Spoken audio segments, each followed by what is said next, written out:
ప్రేక్షకులందరికీ నమస్కారం. ఈరోజు మనం ఒక మళ్ళీ కొత్త ఎపిసోడ్ తీసుకుంటున్నాం. ఒక కొత్త టాపిక్ ఏంటంటే ఇంటికి 3 సింహద్వారాలు ఉండొచ్చా. సో చాలామంది ఈ 3 సింహద్వారాల గురించి మాట్లాడుతుంటారు కదా.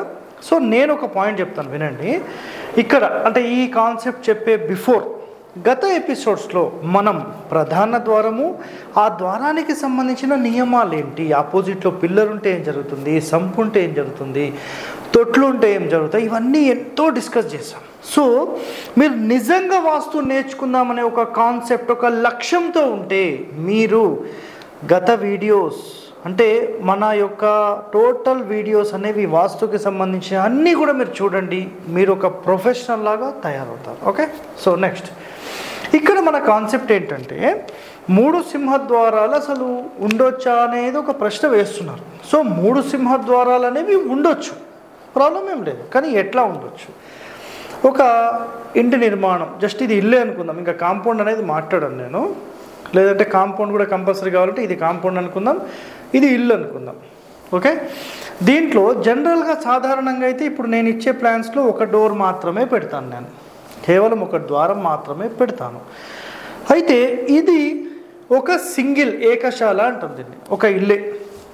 సో ఇప్పుడు కొత్తగా మనకు ప్రాబ్లమ్స్ ఎక్కడ వస్తున్నాయంటే, సార్ మేము ఇల్లు తీసుకున్నాము కానీ మా పరిస్థితి ఏంటంటే మేము ఖచ్చితంగా రెంట్లకు ఇచ్చి వచ్చిన రెంట్తోనే మేము ఈఎంఐ కట్టాలి సార్. సో మా పరిస్థితి అది సార్, కొంచెం అర్థం చేసుకోండి, మాకు తగ్గట్టుగా ప్లాన్ ఇవ్వండి సార్ అంటారు.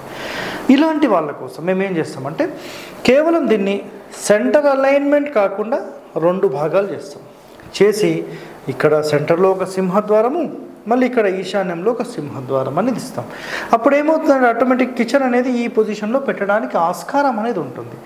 అయితే శాస్త్రంలో చెప్పిన కాన్సెప్ట్ ఏంటంటే ఇక్కడ ఒక రోడ్ ఫేసింగ్ అంటే ఒక ఇంటి యొక్క ఫేసింగ్కి 3 సింహద్వారాలు ఉండొద్దు అని చెప్పేశారు. అంటే ఒక సమానమైన సైజ్ ఏదైతే మన ఇంటి లోపల ఉండే ద్వారాలకు, కిటికీలకు ఈ సబ్ డోర్స్, విండోస్ అంటుంటాం, వీటన్నిటికంటే పెద్ద డోర్ ఏదైతే ఉంటుందో హైట్లో కానీ, విడ్త్లో కానీ, కమ్మీల మందంలో కానీ, డోర్ మందం కానీ, ఆ డోర్ని చూస్తే ఒక గంభీరత్వం కానీ, ఇవన్నీ కూడా కేవలం ఒక సింహద్వారానికే మనం పెడతాం. అయితే అలాంటి సింహద్వారాలు ఒక ఇంటికి ఒక ఫేసింగ్లో 3 ఉండొద్దు అంటే ఇంకో పార్టీషన్ లాగా చేసి ఇట్లా డోర్ పెట్టి 3 ఉండొద్దు అని చెప్పారు. అయితే నా అబ్జర్వేషన్లో అయితే 3 ఉన్న వాళ్ళు కూడా బాగానే ఉన్నారు, ఎవరికి కూడా ఇబ్బంది అయితే ఈరోజు వరకు కలగలేదు. నేను ఎందుకంటే ప్రాక్టికల్గా వెళ్ళి వస్తుంటాను కదా, సో ఎక్కడ కూడా కనిపించలేదు. కానీ శాస్త్రంలో అయితే వీటి గురించి ఏం చెప్పారంటే 3 సింహద్వారాలు ఒక వరుసలో ఉండొద్దు అని చెప్పేశారు. ఇది క్లియర్ కట్ ఇది. అయితే మనము 2 అయితే 100% యాక్సెప్టెడ్, వాళ్ళ ప్రకారం అయితే ఉండొచ్చు. అయితే 3 అయితే ఏంటంటే మన శివుడి యొక్క 3వ కన్ను తెరిస్తే ఎలాగైతే ప్రభావాలు ఉంటాయో అలాంటి ప్రభావాలు, చాలా వేడి వాతావరణం అనేది ఇంట్లో ఉంటుంది అని చెప్పారు. సరే, ప్రస్తుతానికైతే యాక్సెప్ట్ చేసి మనం 2 అనుకుందాం. మరి మేము 3 పెట్టుకోవాలంటే ఎలా సార్ అని ఒక ప్రశ్న వేస్తే వీటిని ఈ వెనక భాగం అంటే ఉత్తరం భాగంలో ఇంకొక డోర్ పెట్టుకుంటే యాక్సెప్టెడ్. ఎందుకంటే ఈ పోర్షన్ వేరే అవుతుంది, ఈ పోర్షన్ వేరే అవుతుంది, ఈ పోర్షన్ వేరే అవుతుంది. ఈ విధంగా మనం 3 అనేది 100% పెట్టుకోవచ్చు. అయితే ఒక వరుసలో 3 ద్వారాలు పెడితే ఏం జరుగుతుంది? సో బయట కనబడేలా 2 అయితే పెట్టుకోవచ్చు, 3 వద్దన్నారు. ఒకవేళ 3 సింహద్వారాలు ఉంటే ప్రశ్నలు ఇవే వేస్తారండి. సార్ ఉంటే ఏం జరుగుతుంది మాకు కూడా చెప్పండి, మేము వింటాం. వినండి, దుఃఖాన్ని కలిగిస్తుంది అని శాస్త్రంలో చెప్పబడి. సార్ ఏ శాస్త్రం చదివారు మీరు? 225 పేజ్ నంబర్ గాయత్రి శాస్త్రీయ గృహవాస్తులో మీరు చదవండి, మీకు తెలుస్తుంది. ఓకే, సో ఇక్కడ పేజ్ నంబర్స్ అన్నీ ఇస్తూ ఉంటాను.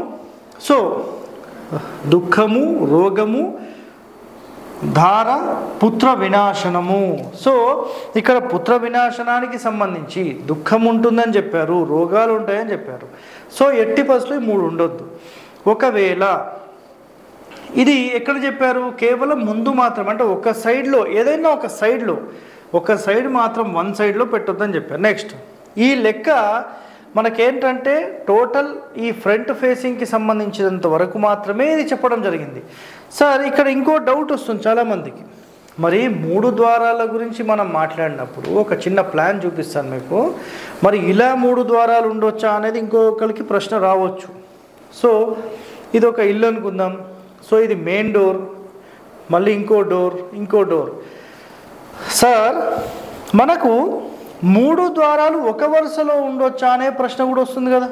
సో అది కూడా ఇక్కడ క్లారిటీ ఇచ్చేస్తాను. యాక్చువల్లీ ఇక్కడ ఏమవుతుందంటే చూడండి అండి, 3 ద్వారాలు అనేవి 100% ఒక వరుసలో ఉండొచ్చు. బట్ కండిషన్ ఏంటంటే ఇక్కడ కండిషన్ ఏమి చెప్పబడింది అంటే ఇంటికి సంబంధించి ఈ మూల నుంచి ఈ మూల నుంచి ఇక్కడ అంటే 4 సెంటర్స్ 4 కార్నర్స్ కలిసే ఈ చోట అంటే బ్రహ్మస్థానమైన ఈ చోట మీరు ఇట్లా గోడ కట్టి ఇక్కడ డోర్ పెట్టవద్దు.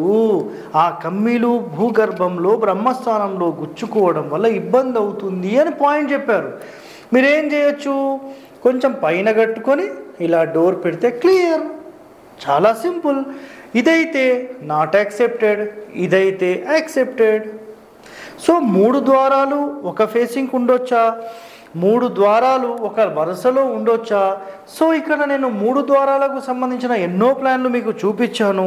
సో చాలామందికి ఏంటంటే అవన్నీ కన్ఫ్యూజన్స్ ఉంటున్నాయి. మీరు ఏం కన్ఫ్యూజ్ కాకండి. శాస్త్రంలో ఎట్లా చెప్పారో దాన్ని ఎలా ఇంప్లిమెంట్ చేయాలో చాలామందికి ఐడియా లేదు.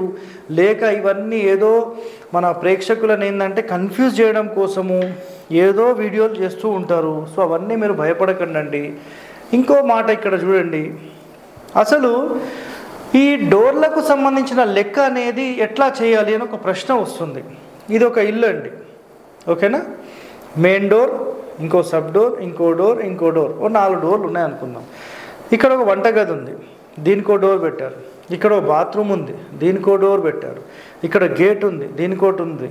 దాని తర్వాత ఇంకొక టాయిలెట్ ఉందో, బాత్రూమ్ ఉందో, స్నానాలకు ఇంకో డోర్ పెట్టారు. సార్ అసలు ఈ లెక్క ఎట్లా చేయాలి?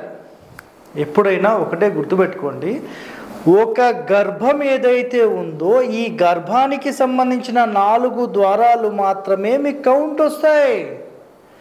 ఈ బాత్రూమ్ దీనికి కౌంట్ రాదు, ఈ స్నానాల గది దీనికి కౌంట్ రాదు, ఈ వంటగది దీనికి కౌంట్ రాదు, ఈ గేట్ దీనికి కౌంట్ రాదు. కేవలం ఒక గర్భమే మీరు చూసుకోండి, ఇవన్నీ చూసుకోవాల్సిన పని లేదు. మీకు ఇది అర్థం కావడం లేదు. చాలామంది సరైన అవగాహన లేక ఏదో పుస్తకాలు చదివి చెబితే మీరు ఎలా మిమ్మల్ని పరేషాన్ చేస్తున్నారు కదా. నిజంగా శాస్త్రంలోని అనుభవం ఇవన్నీ తీసుకుంటేనే అప్పుడు మీకు క్లారిటీ వస్తుంది, లేకపోతే రాదండి. ఇది అసలు సింహద్వారం అంటే ఏంటి? ఇందాక నేను చెప్పాను, గంభీరత్వంతో ప్రధాన ద్వారం అనేది అన్నిటికంటే పెద్దది ఉండాలి, అన్ని విడ్త్లో పెద్దది ఉండాలి, హైట్లో పెద్దది ఉండాలి, లావుగా ఉండాలి, స్ట్రాంగెస్ట్ డోర్ ఉండాలి, గడప ఉండాలి, గడప చాలా స్ట్రాంగ్ ఉండాలి. ఇవన్నీ లక్షణాలు ఉంటేనే దాన్ని ఏమంటాము? సింహద్వారము అంటాం. సార్ సింహద్వారాలు 4 పెట్టొచ్చా? ఈ పనికి మాల ప్రశ్న ఎవరు అడిగాను మొన్న. సార్ 2 సింహద్వారాలు పెట్టొచ్చా? ఎట్లా పెడతామండి? 2 భర్తలు ఉండొచ్చా? రాంగ్ క్వశ్చన్స్ వేయకండి. ఒక ఇంటికి సంబంధించినంత వరకు కేవలం ఒక మెయిన్ డోర్ మాత్రమే ఉంటుంది. ఒక పోర్షన్ డివైడ్ చేసినప్పుడు కూడా మీరు సబ్ డోరే పెట్టాలి. మెయిన్ డోర్ పెట్టాం, ఒక ఇంటికి ఒకటే సింహద్వారం. 4 అంతస్తులు పెట్టినా ఒకటే సింహద్వారం. ఇది గుర్తుపెట్టుకోండి. సో నెక్స్ట్, ఇప్పుడు ఇక్కడ మీకు ఎక్స్ప్లెయిన్ చేసింది గర్భం మాత్రమే అని చెప్పాము. సో గర్భం లెక్క ఒకటే తీసుకోవాలి, బయట లెక్కకు రావు. గేట్, బాత్రూమ్, వంటగది ఇవన్నీ రావు. సో సబ్ డోర్ సంబంధించి, మెయిన్ డోర్ సంబంధించి, మెయిన్ డోర్ అనేది ఒకటే తీసుకోవాలి, సబ్ డోర్ మాత్రం ఎట్టి పరిస్థితుల్లో ఎన్నైనా తీసుకోవచ్చు, ఇవన్నీ సంబంధం లేదు. సో ఇప్పుడు ఈరోజు అసలు ఈ 3 సింహద్వారాలు ఉండొచ్చా లేదా అనే ఒక కాన్సెప్ట్ మీరు ఇక్కడ వింటే వీటికి సంబంధించిన పూర్తి వివరణ మీకు అర్థమైందని నేను అనుకుంటున్నాను. ఒక వైపు అయితే 3 ద్వారాలు ఉండొద్దు, అది క్లియర్. వరుసగా 3 ఉండొచ్చా? సార్ మీరు అదెప్పుడు చెప్పారు? స్కిప్ చేస్తూ చూస్తే మీకు అర్థం కాదండి. మీరు నిదానంగా ప్రశాంతంగా టైం తీసుకొని ఒక 8-10 నిమిషాలు ఒక్కొక్క వీడియో మీరు నిజంగా ఇవన్నీ తెలుసుకుంటే మీరు ఒక 6 నెలలు సంవత్సరంలో వాస్తులో ఒక ప్రొఫెషనల్లోకి వెళ్తారు. మన భారతీయ సనాతన ధర్మంలో మహర్షులు ఒక ఇంటి నిర్మాణానికి సంబంధించిన ఎన్నో నియమాలు మనకు చెప్పారు. సో మన ఛానల్ త్రూ ప్రతిరోజు ఒక ఎపిసోడ్, ఒక సీక్రెట్ మనం అందరము తెలుసుకుందాం. సో ఇలాంటి మరిన్ని రహస్యాలు మీరు తెలుసుకోవడానికి మన ఛానల్ని సబ్స్క్రైబ్ చేయండి, లైక్ చేయండి, గంట బొమ్మను కూడా యాక్టివేట్ చేయండి. Thank you. నమస్కారం అండి.